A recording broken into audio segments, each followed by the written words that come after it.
Alright guys, Doozer shop. I don't know if I showed you last, but I took the front cover off the apron on the Hendey lathe. Reason being, I forgot to grease the gears, and then I got to thinking about that modification I made on the Colchester where I drilled holes in the pinion gear that rides the rack for lubrication, 1/16 holes. So let me take you handheld and show you a bit of my process with that. Oops, kicking stuff. As I said, I took the cover off again, and the pinion gear that meshes with the rack on the bed gets lubricated with this Zerk. The hand wheel goes here, and it has a Zerk on it as well for its gear. So I'm going to drill 2 gears, and if I pick this up, try to grab it. You see the bushings for the hand wheel shaft and the other gear shaft. You can see that hole for the oil or the grease. I'm going to drill another one at the end to line up with the holes for the gear. And I'll show you that in more detail in a minute. So I got this all taken apart, and yeah, that's where it's going to be. We're going to do everything there. Got these from McMaster Car, as I said. We're going to try and put two or three of these in here and get rid of that plastic knob. I got to cut the threads down. These are 1032. I've always needed, I've had the need for a couple of these in the shop over the time.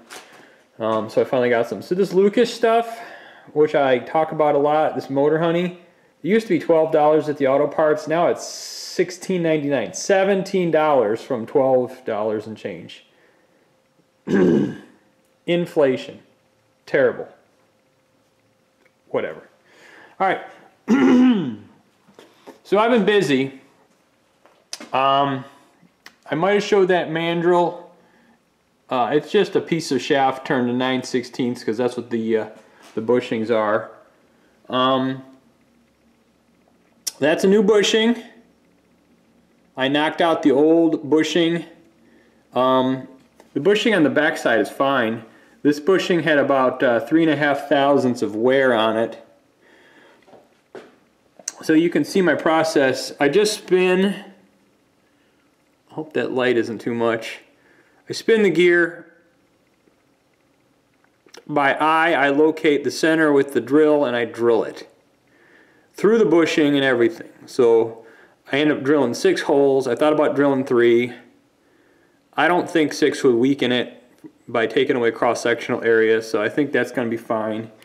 But that's my process. And halfway on the gear, it looks like it's a little less than half, but it's really not, because you can see the rack only rides up to there, so it's perfectly centered on where the rack is. And all I did is clamp the shaft in the vise on some parallels, and that's it. That's it. So that's my setup on the little 8520 closing with a 1/16 drill bit. Check it out. Here's my different chucks and collets, and this is a an Albright chuck. This Albright chuck has, I think, 1/8 inch capacity or something like that, but it's perfect for these small drill bits. Very little run out, maybe a thou, whatever. One thing I wanted to show you, also from McMaster Car,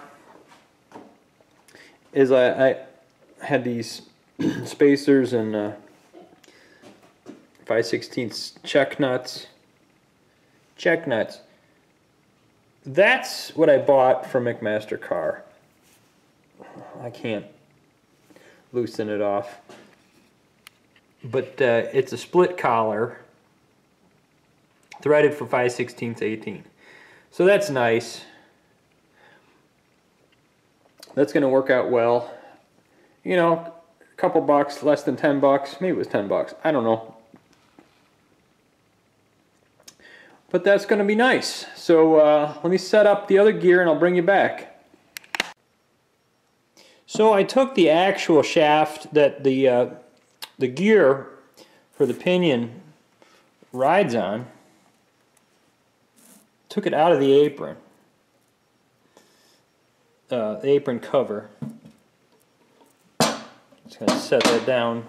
There's the nut. What I did,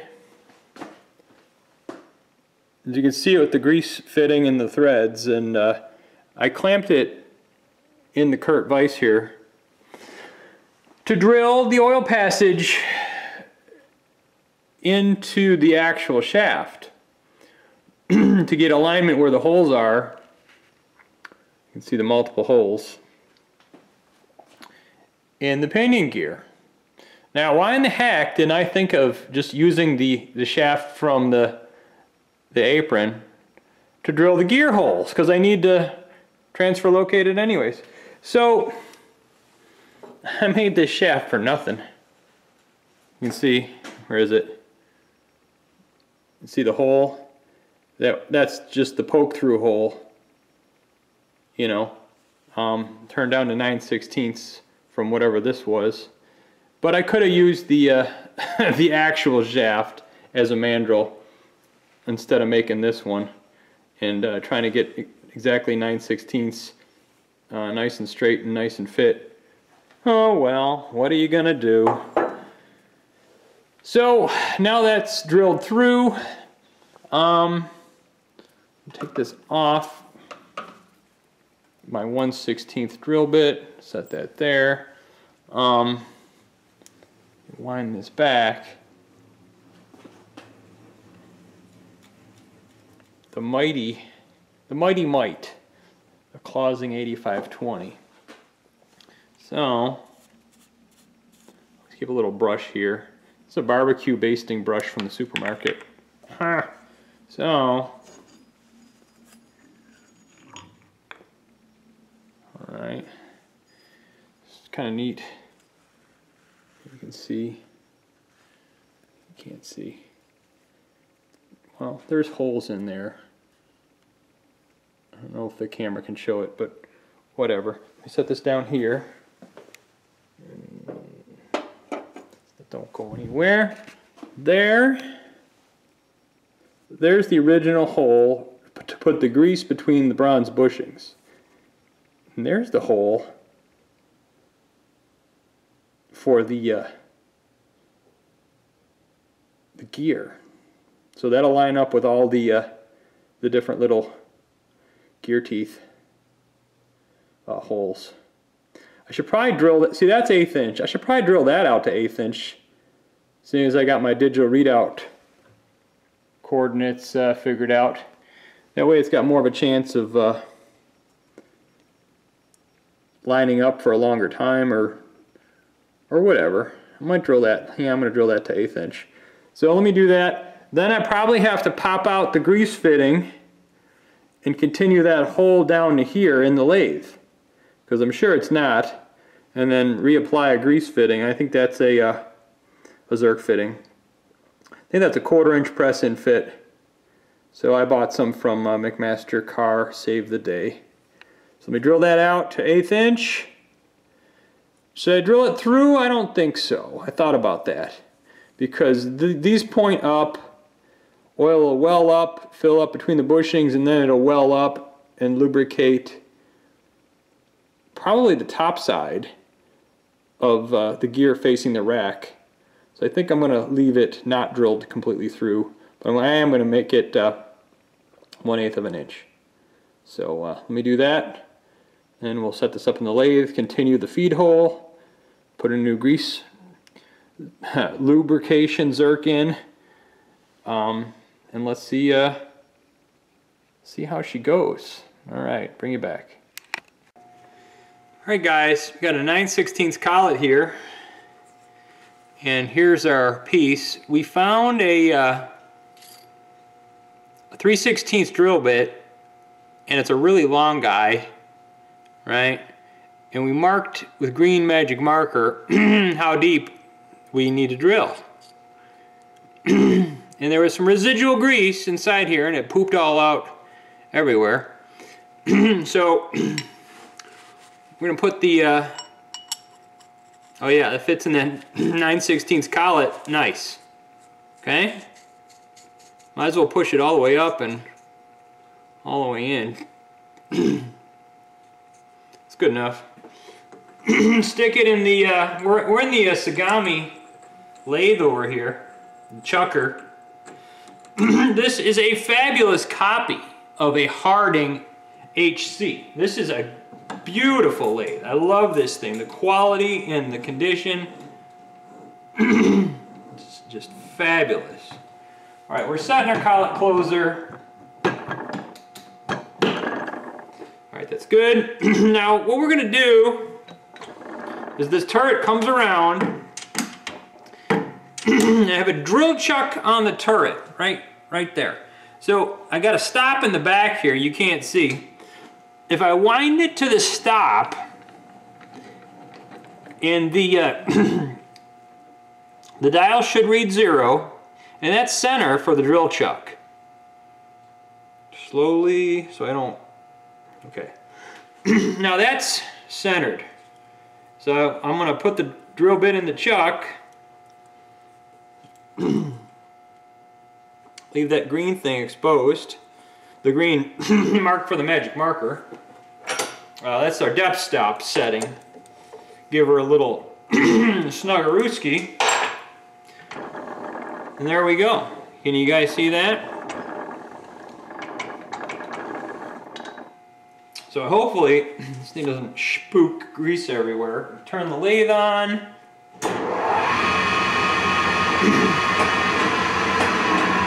Decent speed, it's all full of grease. Let's peck in there and get it to depth. Pecking's a dream with this carriage. All right, about 1 inch to drill, 1 inch.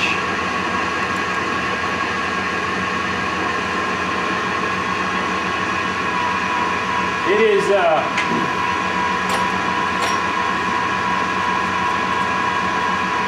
feels like the steel's a bit hard.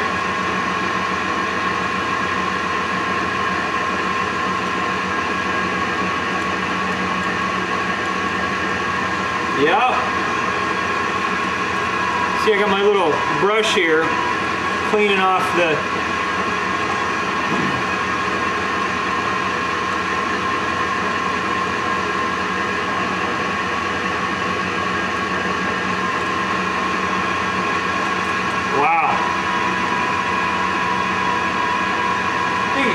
hard.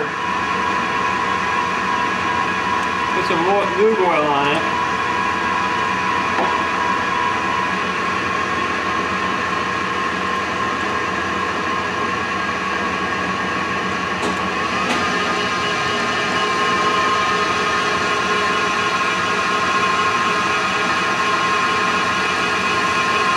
Ooh, now it's lube. Dang.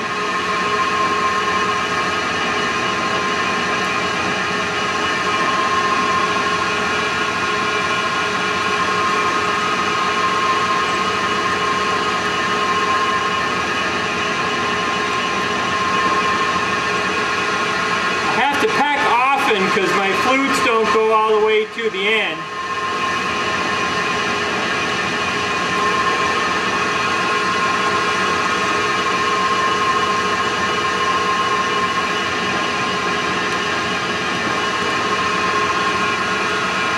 Some more lube on there. Because it is hard. Feels like 30C scale.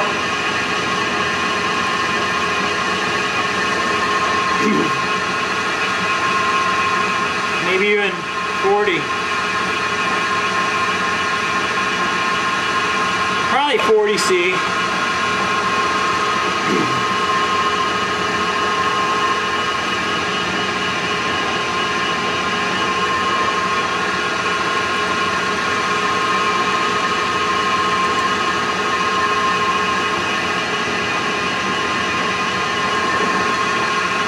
When I get them flutes packed up,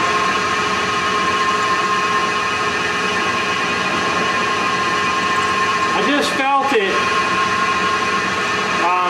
hit the cross hole. I'm going to go just a little bit more.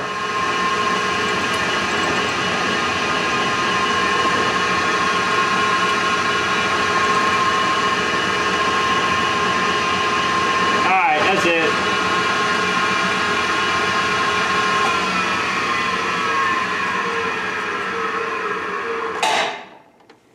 Alright, that wasn't too bad. The work's not hot. The drill bit's slightly warm, that burns. Okay. Grab the wrong oil can, that's fine. So, that should be good. Let me take the drill out. I just got a regular Jacob's chuck in here, a 1/2-inch chuck. Let's see here. Do I see the light? I don't know. Yeah, I see where the drill. Oh yeah, I can see the drill bit. Yep. Oh yeah. Just not even 30 thousandths past the hole. So I'm good. I mean, you can't see it, but it's in there. Alright, take this to the parts washer, clean all the shavings out, blow it out. I could tap that for 1/4 I think I'm going to do that. Because then instead of a press fit grease fitting, I can go with a screw-in grease fitting. Alright, I'm going to, excuse me, shut the camera off and do that. Right here on this lathe. So, bring it back when that's done. Alright folks, in essence this is what we got. I'm putting the parts washer liquid in. You can see 2 streams, one the original and one the hole we just drilled. Beautiful. That's all connected. And it ends at the second hole. It does not come out here. That's just a center. So it goes in there. Alright, I'm going to thread this. So I'll see you in a minute. Well, here's the shaft all done. The 2 holes. The one I added at the end, of course. And then the Zerk fitting. 1/4 28 thread, and that's it. Should be good to go. Used some Loctite PST pipe sealant on there. Should never ever need to take that out. So we're going to install it and move on to the next one. Alright, we're going handheld. I got the pinion shaft. Not the pinion shaft, well, it's a pinion. This is the hand wheel shaft. We're just indexing it. We're putting 4 holes in it because it's a 16 tooth. And because 4 times 4 is 16. And I'm just kind of eyeballing the drill bit in the center of the tooth. So let me hand drill it.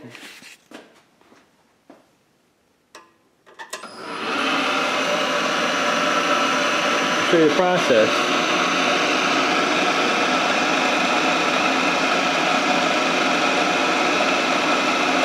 I'm starting real slow in case I'm watching for it to drift.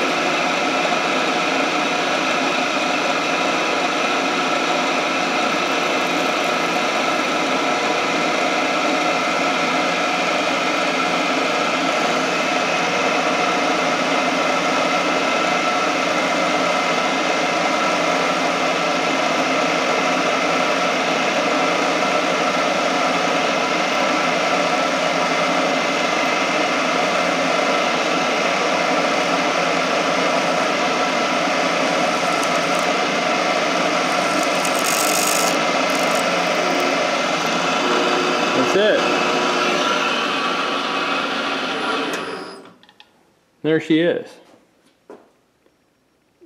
Right?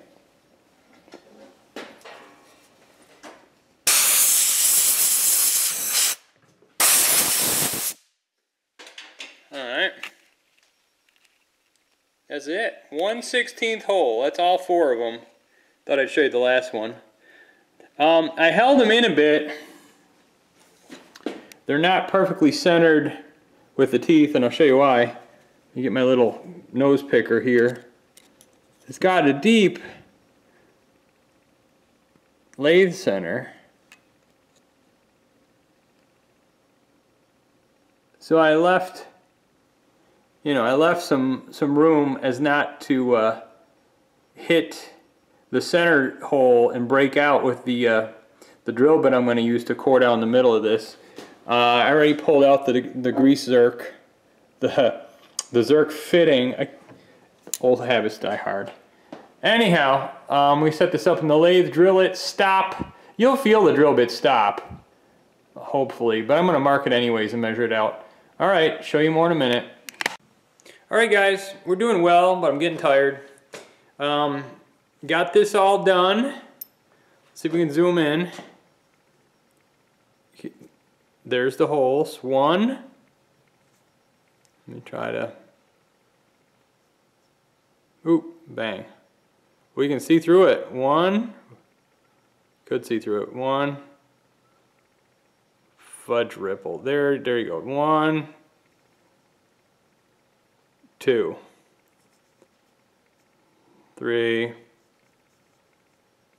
4, and back to the 1. So got that. Got the zerk fitting tapped in there. Nicely threaded in there with a 1/4-28. So that should be it for that. Put it all back together, but this has 4 oil holes. This is directly from the hand crank to move the carriage. The other one is the secondary in the reduction chain to move the carriage, and that has the pinion on it that engages with the rack, and that has not 4 but 6 holes. So, and it's all lubricated by pumping oil into that zerk. Like I said, it used to be grease lubricated. I'm going to switch to that super heavy oil. Alright guys, real quick, this is how it looks. Got the pinion back installed, and zoom out. Alright, so that engages the rack on the bed. So that's the one where we got 6 holes, because that's an 18 tooth. This is a 16 tooth, so we got 4 holes for lubrication. So this is how it works. When you turn the hand crank, which would be represented where I'm turning right now, that's lubricated via the zerk fitting, and that one's lubricated. So then this gets all transferred over, and this transfers oil to the rack on the bed. So just wanted to get a nice shot of that. Works super smooth. The bushing on this side was good. That bushing was about 3.5 thousandths loose, so I replaced it. Now it's super tight. I didn't even have to ream it. I think the shaft is worn about a 1/2 thou undersize, and this pressed in and shrunk about a 1/2 thou. So it's nice fit. Alright, I mean, I could play with this all day, but you guys are probably bored with this. So anyhow, this is going to be a nice tight carriage with the hand wheel. Alright, Doozer shop.